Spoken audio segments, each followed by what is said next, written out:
This week on Moyers and Company. An organizer starts by asking not what's my issue, but who are my people? Because organizing is about people. And then what's the challenge they face?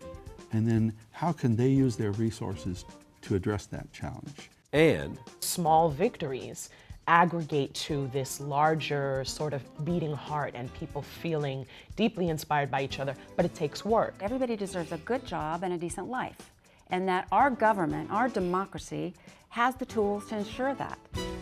Funding is provided by Carnegie Corporation of New York, celebrating 100 years of philanthropy and committed to doing real and permanent good in the world. The Kohlberg Foundation, Independent Production Fund, with support from the PARTRIDGE Foundation, a John and Polly Guth charitable fund. The Clements Foundation, Park Foundation, dedicated to heightening public awareness of critical issues. The Herb Alpert Foundation, supporting organizations whose mission is to promote compassion and creativity in our society. The Bernard and Audre RAPOPORT Foundation. The John D. and Catherine T. MacArthur Foundation, committed to building a more just, verdant, and peaceful world. More information at macfound.org. Ann Gumowitz. The Betsy and Jesse Fink Foundation. The HKH Foundation. Barbara G. Fleischman. And by our sole corporate sponsor, Mutual of America, designing customized individual and group retirement products. That's why we're your retirement company.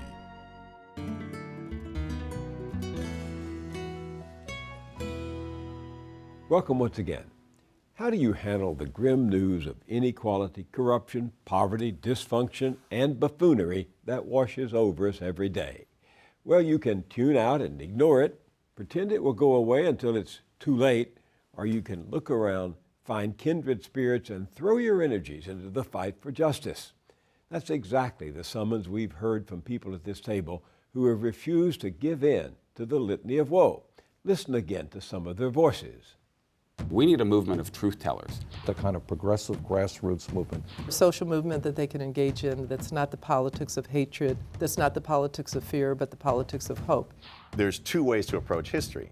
You sit in your armchair and you watch it on the news and you return to your PlayStation, or you get out in the streets and you make it. They can push the rest of us to wake up and do something about this. People need to rise up and say, I'm sick of this. Seeing themselves as a huge movement to transform the nation. The change that we want comes from below. It comes from a movement. That the American people can and will find ways to push for the kinds of changes that can get us out of this dilemma. I want to see that change, and it's going to take people here in this country to be able to make that happen. To that chorus, let us now add the witness of Marshall Ganz. He's an American maestro of organizing who himself has never given in to despair or given over to fear. How can change ever happen if the powerful always win? There are conditions under which, turns out David can sometimes win. At Harvard's Kennedy School of Government, Marshall Ganz teaches the next generation of organizers, students from all over the world. He tells them, when in doubt, just remember the story in the Bible of little David and his slingshot. What did you take from the classic story of David and Goliath? How does it begin? How does the whole thing, when does the action begin? Goliath is marching out and repeatedly challenging the Israelites, and no one comes out to challenge him. Right. And so that's just going on day after day. So then when does the action shift? When David shows up to bring the food to his brothers and hears this and says, why is no one doing anything to respond to this? In other words, the first thing that happens here is injustice, need to act, commit, and then the action begins. Until that point, nothing's really happening. When the king says, here, take my helmet, take my shield, take my armor. What's David do? Take my sword? Yeah. He puts it on. Puts them on. See, David doesn't have it all figured out. That's the point. He's in action here. He doesn't have it all figured out. King says, oh, you're going to fight power? Here, you need weaponry to fight power. David actually takes them, he puts them on, and then what happens? He can't move. They're too heavy, literally. He can't move. That's when he has his moment of insight. And he looks down at his feet and he sees these 5 smooth stones there. He says, wait a second. I'm not a soldier, I'm a shepherd. And that's him when he says, as a shepherd, I knew how to protect my flock from the wolf and the bear. And it wasn't with the sword, it wasn't with the shield. It was with the stone, the sling. Maybe Goliath's just another wolf, just another bear. What's Goliath's reaction? Yeah, oh, that's very good. Yeah, that's very good. That's good, good eagle, yeah. That's how I imagine it, Mike. Ho, ho, ho, yeah, this is.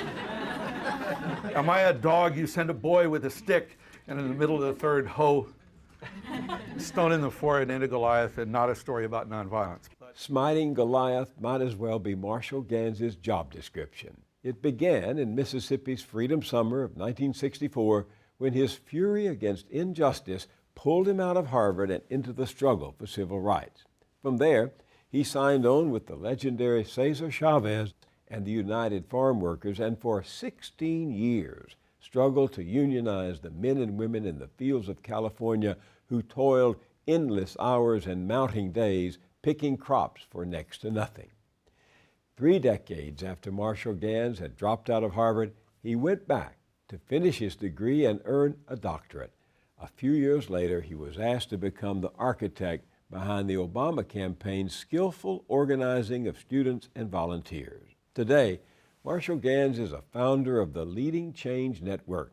That's a global community of organizers, educators, and researchers mobilizing for democracy. You'll find more of his experience and philosophy in this book, Why David Sometimes Wins. Marshall Ganz, it's good to meet you. It's good to meet you, Bill. Stories have been a powerful part of your life. Where did that come from? Why stories? First of all, I grew up in stories. My father was a rabbi. And I grew up with the Exodus story as a child, and I was always puzzled by the fact that, you know, they said at a certain point, you were slaves in Egypt. I'd never been a slave or been to Egypt. They said to the children, but then I came to realize that what it meant was the story really wasn't the property of one people, time, or place. And then out to the farm workers. And we're in the religious narrative. I mean, one of my first assignments in the farm workers was to organize a march from Delano to Sacramento, but it wasn't a march, it was a peregrinación, it was a pilgrimage. It was at Lent. It reached Sacramento on Easter Sunday. It was like an enactment of the redemptive narrative of Easter, but it was built into the movement that we were building. So in my experience in organizing, it was also all within narrative. And so we kind of knew that narrative stories mattered, and they mattered to the heart. And weren't the whole story, so to speak. Strategy mattered, structure mattered, but narrative mattered. The motivation, the courage. Until I read your book about Chavez and the strikers, I didn't know how much their own efforts revolved around stories. But then when I read your book, I realized how the stories that they told and the stories that they inherited added up to a story they wanted to leave for their children. Oh yeah, sure. But I mean, that's one of the things that distinguishes movements from like interest groups. Movements have narratives. They tell stories because they're not just about rearranging economics and politics, they also rearrange meaning. And they're not just about redistributing the goods, they're about figuring out what is good. So they have this cultural piece of work that movements are doing along with the economic and the political, not in lieu of it. And I think it's particularly important because doing that kind of work that movements do requires risk-taking, uncertainty, going up against the odds, and that takes a lot of hope. And so where do you go for hopefulness? Where do you go for courage? Where do you go? You go to those moral resources that are found within narratives and within identity work and within all faith traditions, cultural traditions. You know, Campbell told me that that was the great appeal to him of Carl Jung, that Jung wrapped his psychology into the stories of what had actually happened in his life and in the lives of the people sitting in front of him. Yeah. And if he could get somebody into a story, he knew that person would discover who he was more likely than if he dealt with just abstract ideas. Boy, it is so true. It's the particular. See, we often think we associate understanding with abstraction. It's just the opposite. No, that's right. The particular then becomes the portal on the transcendent because it's through the particular experience that I'm able then to communicate the emotional content of the value that is moving me. You know, my father was a chaplain in the American Army. We lived in Germany after the war for 3 years. And my 5th birthday party was, he worked a lot with what were called DPs, displaced persons. Well, my 5th birthday party was in a camp of, a DP camp of all children. And my mother thought that I should give presents rather than get them. Well, I didn't quite get that. And I actually thought it was kind of cool that there were no parents. Until later, I realized why there were no parents.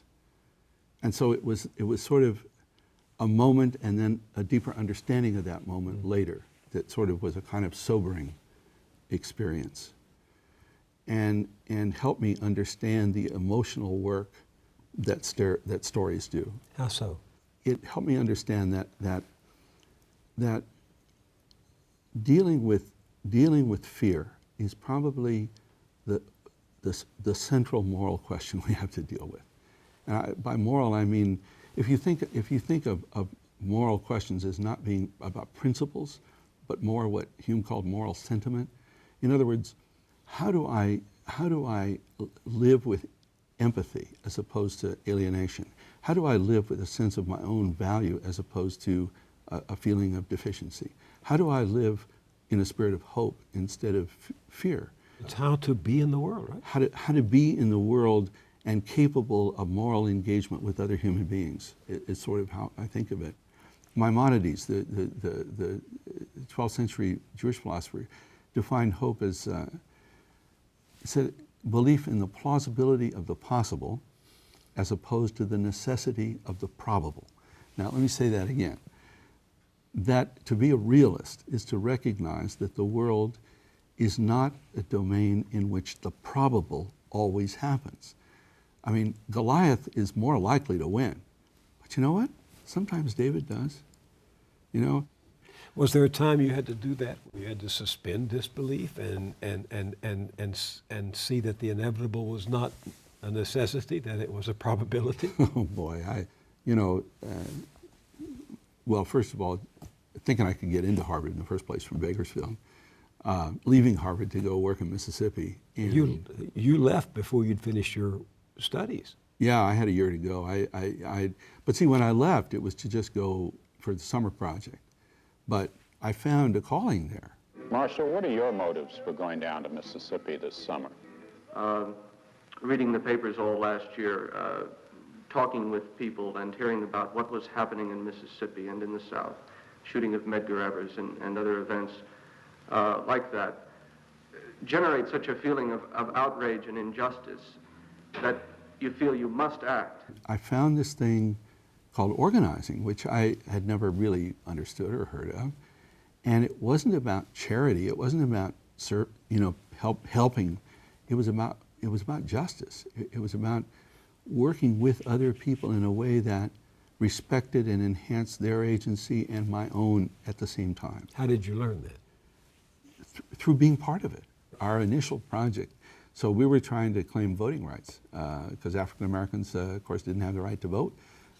Any practical right to vote in Mississippi, Alabama, much of Georgia, and so forth in those states at that time. The work was to build a parallel organization called the Mississippi Freedom Democratic Party. That was because the regular Democratic Party excluded blacks. So our idea was we were going to build a parallel one, choose a delegation, go to the Atlantic City Democratic Convention 1964, challenge the racist Democrats, and replace them with our Democrats, and that was going to be a blow for the civil rights movement. So the work was going to people's houses, black people, talking with them, registering the Freedom Democratic Party, have a house meeting, come to a caucus, get elected, working with people to find courage, to find solidarity, to find a sense of hopefulness, to stand up to pretty scary stuff. I mean, 3 of our group were killed before we even left Oxford, Ohio. That was Goodwin, Cheney, and Schwerner. And so it was, I've often thought about that book by Paul Tillich, Love, Power, and Justice. Love, Power, and Justice. And where he argues that power without love can never be just, But similarly, love that doesn't take power seriously can never achieve justice. And that was, I think, what I learned. You've said that when you tell a story, the story becomes 3 stories. Yes. Well, when we do public narrative is like a leadership skill of moving people to public action. So there's a story of self, which is using narrative to communicate why I've been called. So I tell a story that can communicate the values that move me. A story of us is using narrative to create a sense of the values we share as a community. And then the story of now is, do they experience the challenge to those values that requires action now? So it's sort of three pieces. So that's what Martin Luther King meant when he talked about the urgency of now at Riverside Church. That's exactly right.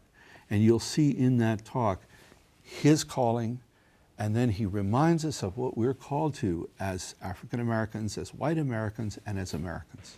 We are confronted with the fierce urgency of now in this unfolding conundrum of life and history.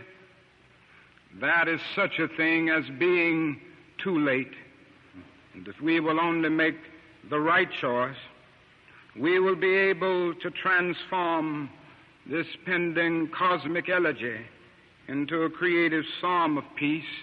If we will make the right choice, we will be able to transform the jangling discords of our world into a beautiful symphony of brotherhood. If we will but make the right choice, we will be able to speed up the day all over America and all over the world when justice will roll down like waters and righteousness like a mighty stream.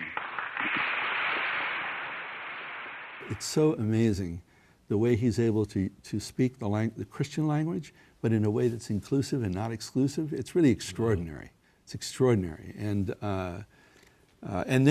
then because we share those values, guess what, folks? We face the fierce urgency of a now that requires action. That's what public narrative is. Is it true that the slogan for Cesar Chavez and his farm workers was "Si se puede"? Si se puede, yeah. Which translated literally into Obama's Yes, we can. Oh, you betcha. Is that right? Well, Si se puede came in Arizona, 1972. Arizona had a governor, Jack Williams, that passed a law that denied farm workers the right to organize, boycott, strike. It was a terrible law. And so we had to figure out were we going to challenge it or not. And so we all went to Arizona to challenge it. We got there and been out talking to people. And Dolores Huerta actually came back. We were meeting in a motel room. She said, I've been talking to all these everywhere, and everywhere I go, people say, no se puede, no se puede, no se puede.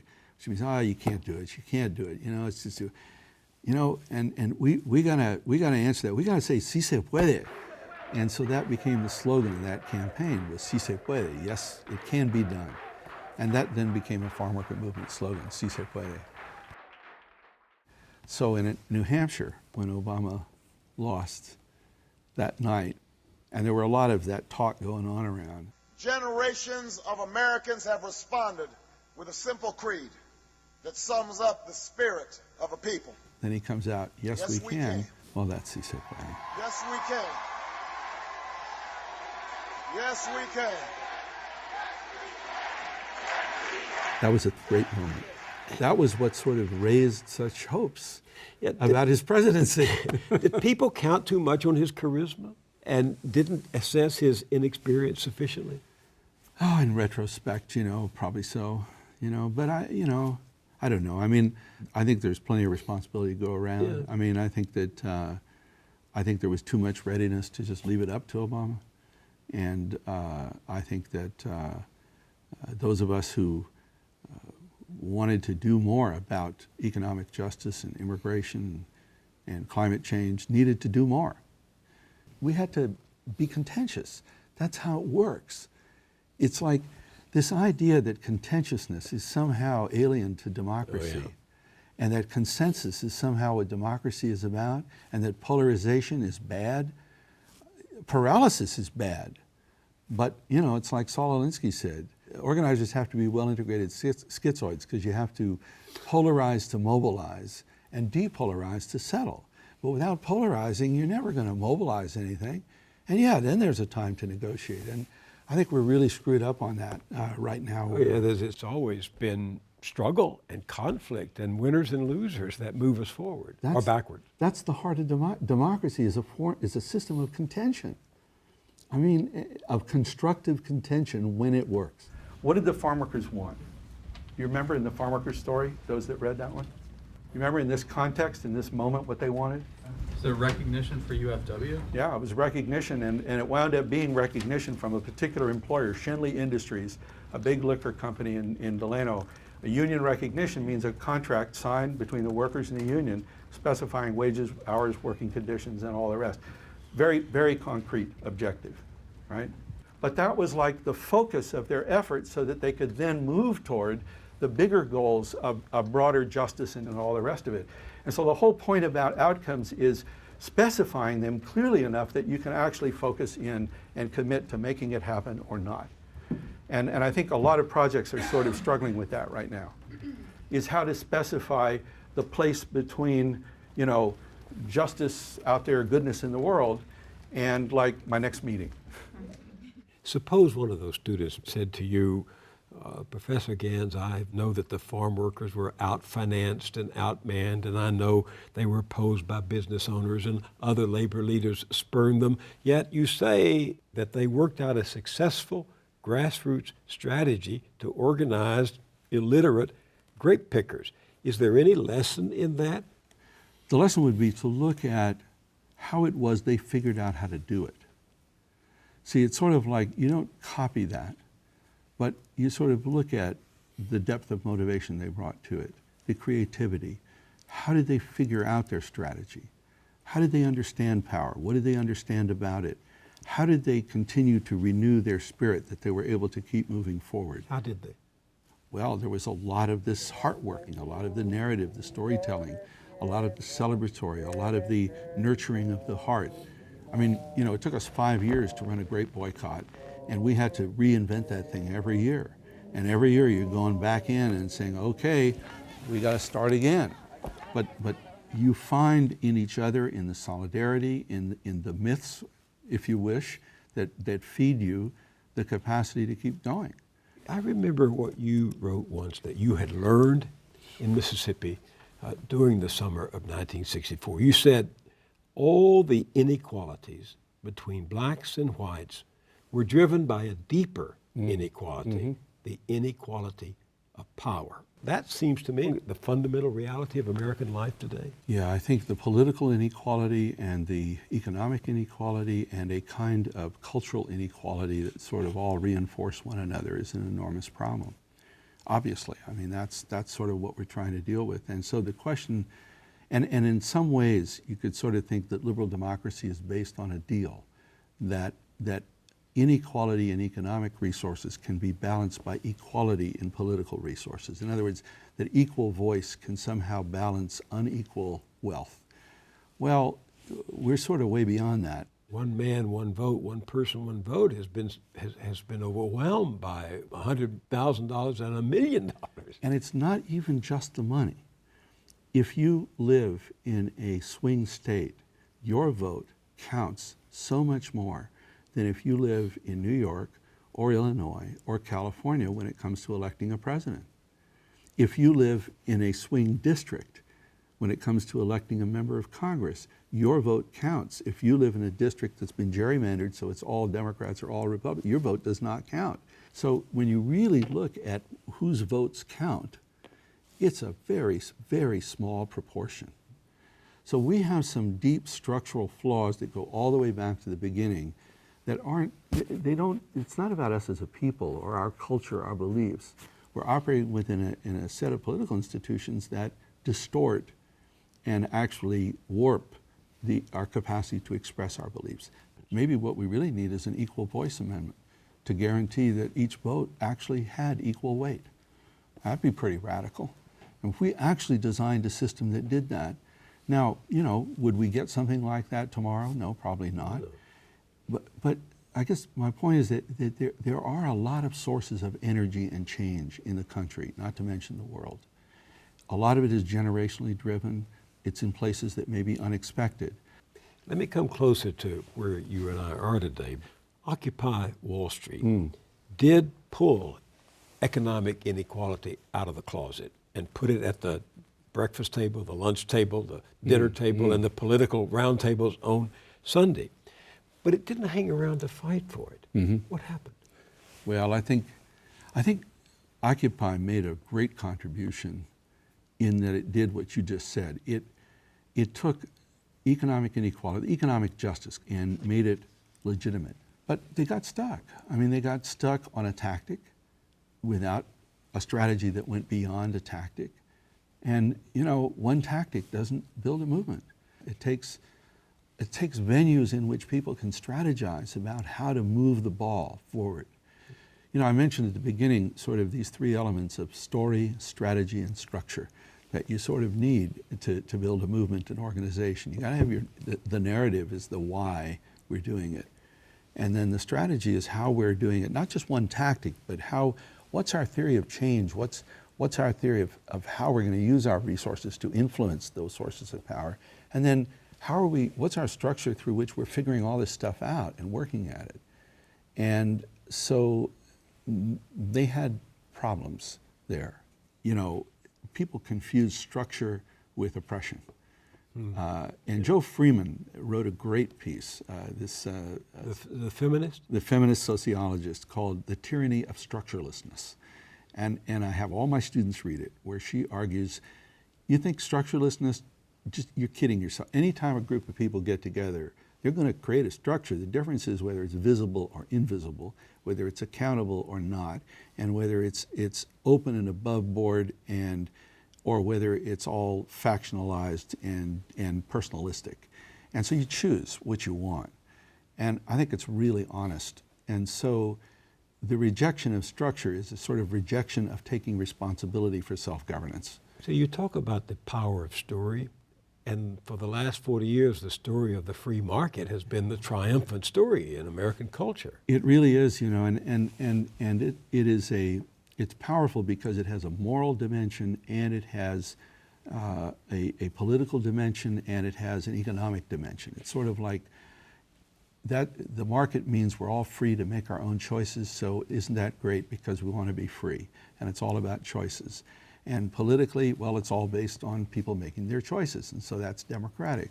And economically, well, we all know it's efficient, right? Because that's how markets work. And the problem is every one of those claims is fundamentally flawed and fundamentally an act of faith. I mean, Harvey Cox wrote this thing about the market as God. But the big question is, where's the missing alternative counter to that? And I think that is an enormous intellectual challenge for our time right now. Where's that alternative? We need a new story? We need a new story, but it's also a new way of describing our economic challenges and our political challenges that emphasizes not this idea of what each individual competes with each other individual as the answer, but the ways in which we cooperate and collaborate with one another as the answer. You know, Albert Hirschman, the development economist, wrote this book a number of years ago, I'm sure you know, about exit, voice, and loyalty. Right. And sort of the idea was, okay, so you got an institution and it's screwing up, and so one way to fix it is to exercise voice. The other way is you can exit. The market solutions are all exit solutions. Explain it. Well, so you don't like the way the schools work? Exit, make your own over here, and that way you exercise choice. You don't like the way public health works? Exit over here, make your own. Now, the only problem is you can only exit and make your own if you got the money to do it. Right. And so the result is that you create these parallel systems of elite systems that are that fragment the whole. The public gets poorer and poorer and poorer, and you create all these little isolated golden ghettos all around a privilege. And the focus is on how do we find market solutions, when we should be saying, how do we find more effective ways to exercise voice? How can we have more effective public deliberation? How can we bring more people into the process? How can we create the venues where people can actually learn and deliberate with one another? Can you take this one step further or beyond government over to the leadership of of other institutions, business leaders, educational leaders. I mean, how do we write a narrative that includes them in this new story of collaboration, cooperation? You know, Carl Polanyi's book, The Great Transformation, written in 1941, sort of nailed it when he said, if you have a good that where price captures value, you can marketize it. And where price does not capture value, you cannot marketize it. And he was talking about labor and land when he was writing in 1941. And he was trying to explain the problem of the open market system after World War I that had wiped out all sorts of social structures that cleared the way for the rise of fascism in Europe. I mean, this was the context he was writing in. He was saying, so the open market system was allowed to be a solvent that ground everything down because it doesn't respect values other than price values. Now, how do you put a price on education? Really? How do you put a price on health? Really? How do you put a price on art? Really? Now, when we price these things, we undermine their value.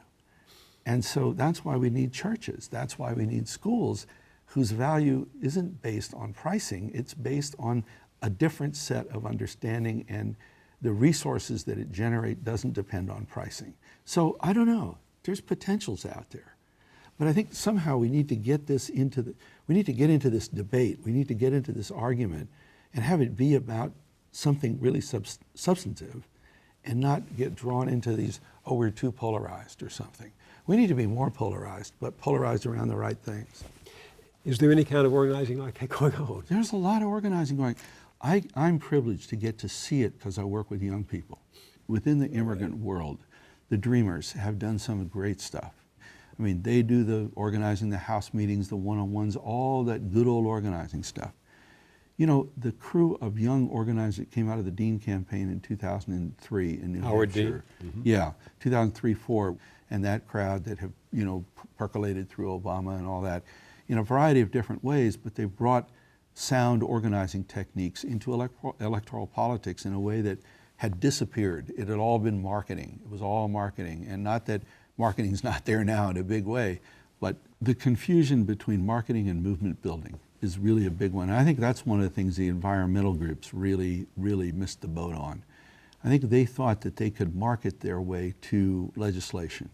What I mean is that through polling and advertising, they could make what the changes they wanted palatable to enough of the people that they could, in that way, create enough of a ground that they would get the legislation. That's a marketing proposition.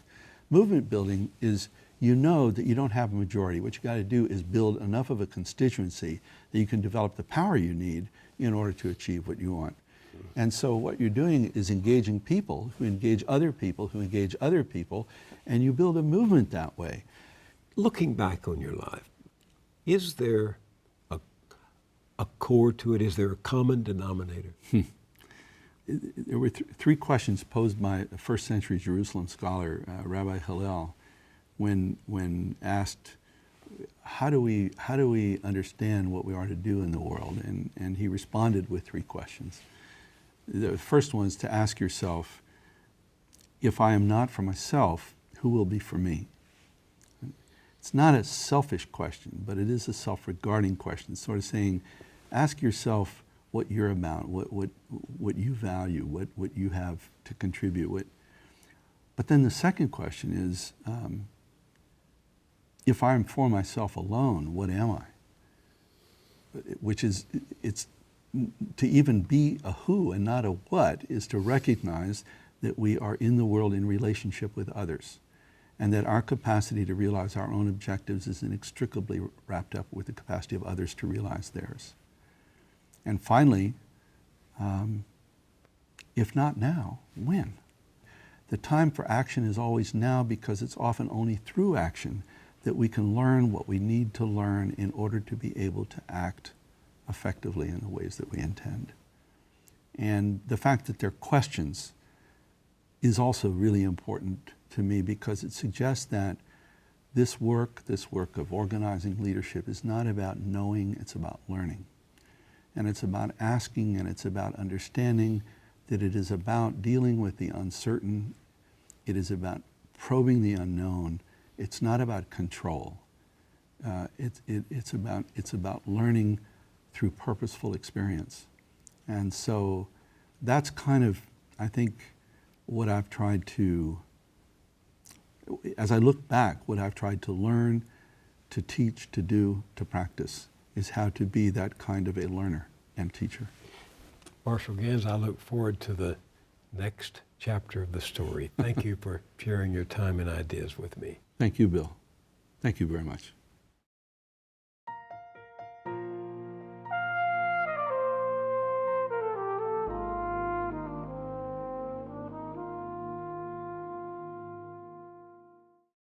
If not now, when? Answering that question, committed citizens are taking lessons learned from Marshall Ganz's long career of organizing and activism and putting them to work. With me are two women from opposite sides of the country who are leading the way. Madeline Janis is co-founder and national policy director of LANE, the Los Angeles Alliance for a New Economy.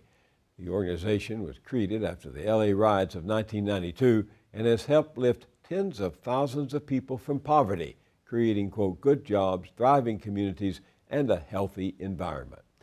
Madeline Janis led the campaign to pass a living wage ordinance in Los Angeles. She worked with that city's community redevelopment agency and has advised community organizations and unions all over America. Here in New York, Rochelle Laforest is executive director of the organization Right to the City. Now in 11 states, it's dedicated to the principle that urban dwellers, especially the disenfranchised, have a right to shape and design the place where they live. Rochelle Laforest was a student activist, worked in organized labor, and at Jobs with Justice, where she coordinated a successful effort that raised the New York State minimum wage. Welcome to you both. Thank you. Thank you. Do stories matter as Marshall Ganz says they do? I think that it's very, very true that we need story, strategy, especially strategy and structure. Those things really speak to the idea of a comprehensive, a smart campaign, as well as having a grassroots base and thinking through smartly what we want to win and all of that. But I would say that I think it's more than a voice. You have a struggling, housekeeper in a hotel who cleans 25 rooms in a day and can barely, make it and barely puts food on the table. The idea of her being able to fight for better working conditions, a union in her hotel, a living wage, that's going to move her a lot more than just the theory of being able to have a voice in her democracy. Although when she finds her voice, it's just the most incredible, empowering thing. And it's overpowering when she stands up before a city council or she stands up before a press and tells her story. So the things come together, in a really amazing way. Ganz does say that the stories provide the motivation and the courage. Is that true in the case of the people you work with? 100%. It puts a face to the organizing that happens on the ground.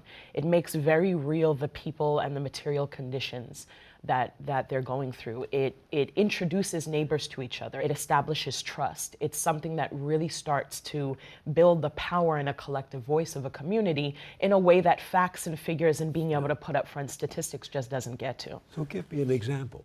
Right to the City has a national campaign around affordable housing called the Homes for All campaign.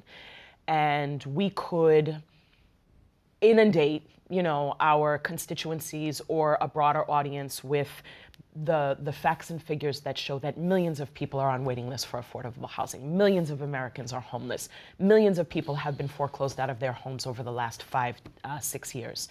But rather than put out the figures, which I could read over my coffee in the newspaper and say this is horrible, but rather than do just that, we are telling stories about the individuals who are living through these experiences. So we've got Mark Harris in Atlanta, who's connected to an organization, Occupy Our Homes Atlanta, which is a manifestation from the Occupy movement. He's a veteran, has been evicted from his home and is fighting, cannot find affordable housing in the city of Atlanta to be able to stay. And so telling his story puts an actual human being behind the idea, allows people to see him, to see Raleen Bergeson, who's another one of our members from Providence, Rhode Island, who is paying 70% of her income to rent. So what are the choices that she has to make around the quality of food that she's able to put on the table for her children, where she can send her kids to school, if she can send her kids to school, how she's able to get back and forth to work. Knowing these people, understanding them is the best way to be able to make those linkages. I think what it takes to win is all of these elements together. That's right. And we have to be really thoughtful, and we have to recognize that it's a long haul. Right. So we have to organize, that's the number one. We have to have that housekeeper, we have to have that veteran, we have to have those people coming together and organizing. But we also have to have the facts and figures, and we have to put them out in a way that's smart and that is right out there in front of the decision makers. And by the way, we have to take control of our government, which means we have to be involved in politics. And then we have to put that all together with our stories and the communication. You recently won a campaign for a living wage for hotel workers in Long Beach, $13 an hour. How did you do it? So Long Beach is the second largest city in LA County, and we organized for 2 years in that city to win a living wage for all hotel workers, a living wage and 5 paid sick days. And we decided that we were going to do something differently there.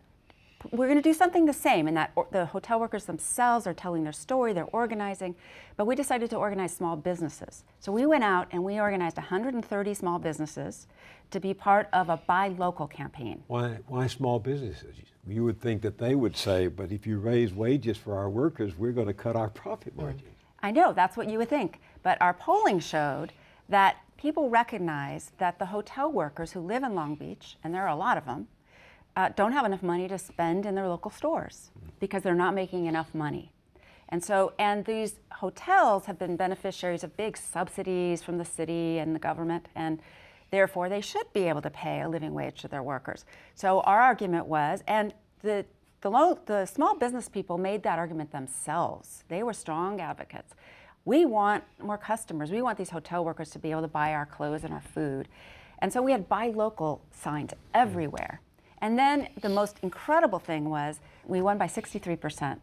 And we kept seeing this, something that we thought was wrong. We had to be an Alice in Wonderland story or something. We would see a Romney for president sign and a pro-Tea Party for Congress and yes on the living wage, all on the same lawn.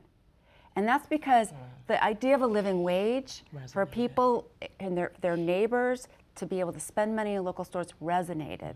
And with Republicans? With Republicans. With people who might be voting for Romney? Yes. People were so incredibly energized about winning. And then, January 1st, 2,000 people and their families got this enormous raise in paid sick days. Yeah. So then we organized a State of the City for Long Beach.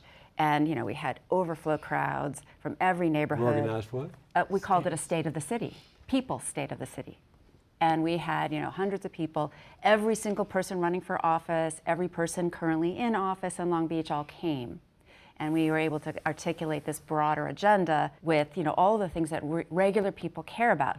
But it came off of the win, the fact that people said, wow, 63% of the people are with us. I read that you did a story-based strategy with homeowners facing foreclosure, that you're doing it in 11 cities. What's the story there? So there is actually this brilliant organization that moves and does training for organizations in this country called the Center for Story-Based Strategy. And their premise is exactly what Marshall describes, is that values are communicated through meaning, not necessarily through facts, but giving meaning to a set of values and being able to tell a story. And so we've got a national campaign around housing that weaves foreclosure, homeowners who are facing foreclosure, homeless families and homeless individuals, renters and public housing residents, for the first time really coming together to talk about how each of their stories influences each other and what each of their struggles has in terms of interconnectedness and how there's influence. And so we brought them through a training with the Center for Story-Based Strategy to really look at what the dominant narrative is around housing in this country. What is it? Well, for a long time, it's been that your ticket to the American dream, or demonstrating that you've arrived within the American dream, that a piece of that is home ownership. and that owning a home meant that you have claimed a stake and you are now a part of the fabric of this country. So what did that mean for people who were homeless, who were renters, who were part of public housing? So it created a huge chasm. And so we're challenging the assumption that home ownership means the American dream, but that rather that access to equitable housing and housing that is affordable and allows for people to participate in their communities is actually what the American dream is.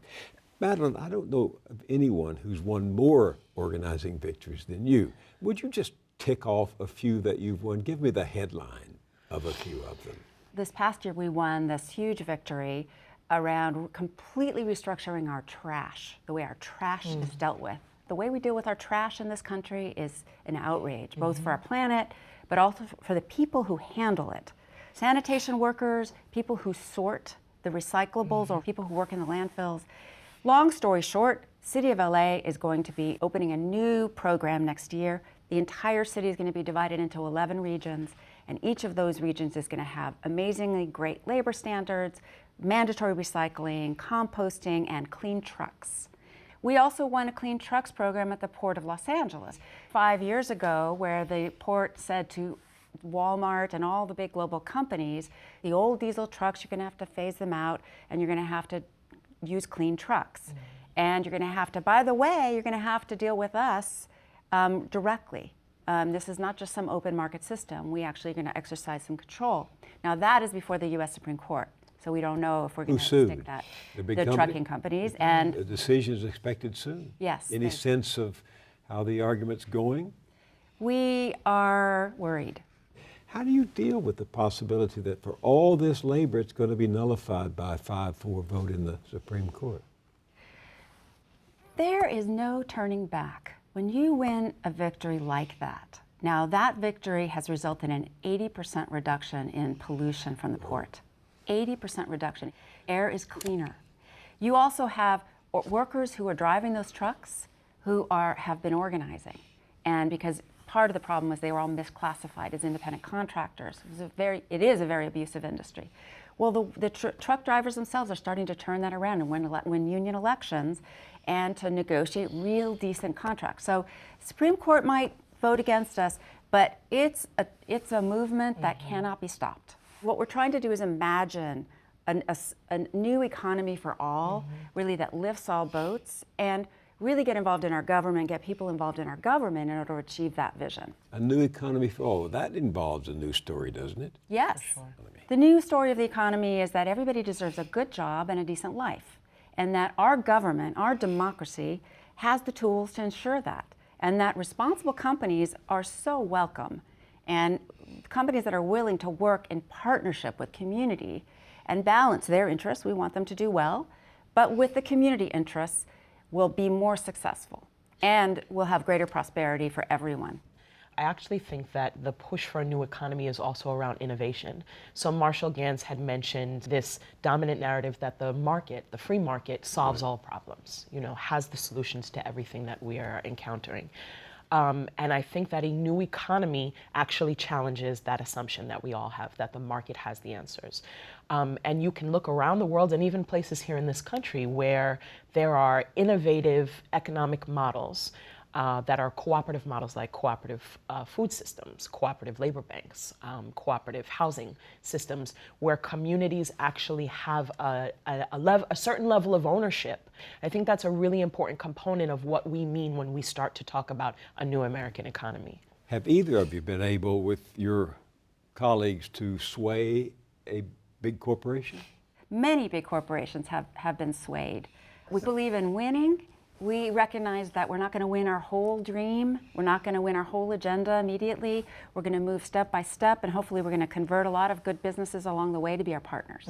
And change the culture. You set a precedent, and so then you model a culture that people want to emulate. I think for us, rather than a corporation, because the last several years have really been working on consolidating a comprehensive housing campaign, we've been looking at Fannie Mae and Freddie Mac, essentially a bank, if you will, holding most of the mortgages in this country and seeing many, many properties tank and go into foreclosure. And so at the pinnacle of this fight around the foreclosure crisis, there's been a real battle around principal reduction, which is reducing the cost of a home to its current market value, as opposed to expecting the homeowner to pay what it was when they took out their mortgage, which would allow millions of people to stay in their homes. In addition to that, there's an obligation to fund the National Housing Trust Fund, which would create affordable housing throughout the country. So we've got Ed DeMarco, who's been the acting director of the FHFA, the Federal Housing and Finance Administration, who has refused to even consider looking at principal reduction or the funding of the National Housing Trust Fund as a solution. And the win has been Obama announced last week that he's going to replace this man. You've been fighting to get him out. For years, we've been fighting, 4+ years. Some of our groups knew that this was a problem and were targeting him from 5 or 6 years ago. And it really started to develop as the foreclosure crisis hit the forefront of the headlines, that it pulled in new local and national entities into this fight. And now this man is going to be replaced. And we are in the mix of discussing the kind of person that needs to be running the Federal Housing and Finance Administration. And it took years and lots of hard organizing. What kept you going? People's stories, people's joys and inspiration around small victories that happen on the ground. So in Springfield, Massachusetts, Springfield No One Leaves, a very small organization there, got an ordinance passed that said that any mortgage holder that is able to foreclose a family out of their home has to pay a $10,000 bond to upkeep the property, so that the entire community is not blighted and so that people's spirits are not killed. In Los Angeles, SAGE, Strategic Actions for a Just Economy, just won a comprehensive benefit, a community benefit agreement with the University of Southern California, who wants to expand out and build student housing. And they were granted $20 million in creating affordable housing along with the student housing, and a guarantee to hire 30% of those jobs locally. So those small victories aggregate to this larger sort of beating heart and people feeling deeply inspired by each other, but it takes work. So a role for Right to the City Alliance is to bring those organizations together as often as possible to talk about those victories and the models and the challenges, so that there's reciprocal inspiration happening across the country. I'm going to give you both the last word by telling me, what can people listening do? What would you have them do? There are great organizations in every part of this country, and probably not well known. So people can be involved in multiple ways. They can be involved in organizing around a living wage campaign, or around a housing rights campaign, or a campaign that's, that's environmental and or building sustainable communities and good jobs. You can be involved in your church, and in churches and synagogues, there are a lot of religious leaders of faith who are connecting to groups like, for example, Clergy and Laity United for Economic Justice. In California, there are chapters all over. The National Interfaith Committee. Be involved in your union. A lot of people still belong to unions in this country, but unions are made up of human beings.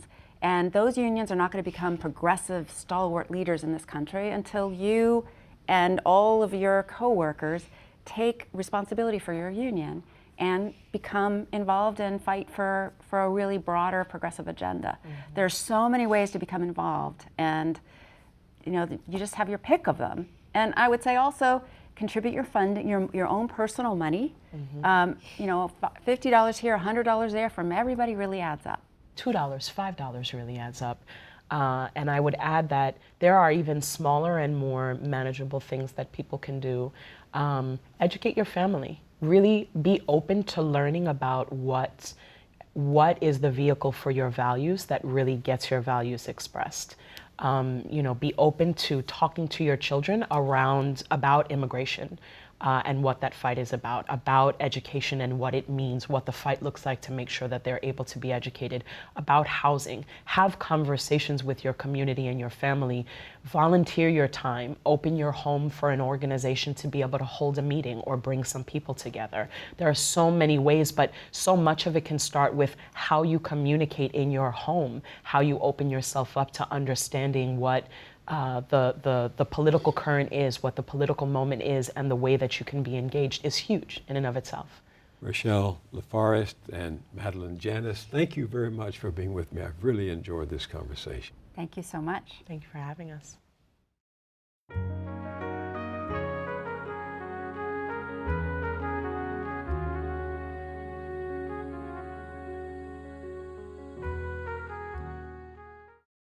At our website, BillMoyers.com, Rochelle Laforest and Madeline Janis tell us how their life stories led them to the fight for equality and democracy.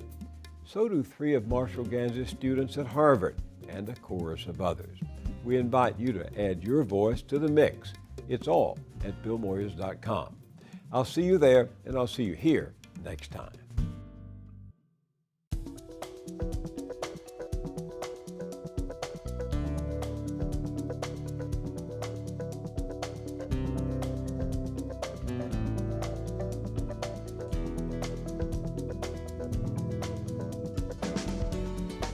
Don't wait a week to get more Moyers. Visit BillMoyers.com for exclusive blogs, essays, and video features. This episode of Moyers & Company is available on DVD for $19.95. To order, call 1-800-336-1917 or write to the address on your screen.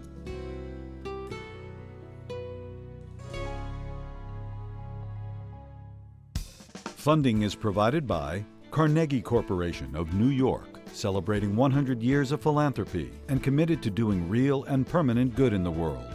The Kohlberg Foundation, Independent Production Fund, with support from the PARTRIDGE Foundation, a John and Polly Guth charitable fund. The Clements Foundation, Park Foundation, dedicated to heightening public awareness of critical issues. The Herb Alpert Foundation, supporting organizations whose mission is to promote compassion and creativity in our society. The Bernard and Audre RAPOPORT Foundation, the John D. and Catherine T. MacArthur Foundation, committed to building a more just, verdant, and peaceful world. More information at macfound.org. Ann Gumowitz, the Betsy and Jesse Fink Foundation, the HKH Foundation, Barbara G. Fleischman, and by our sole corporate sponsor, Mutual of America, designing customized individual and group retirement products. That's why we're your retirement company.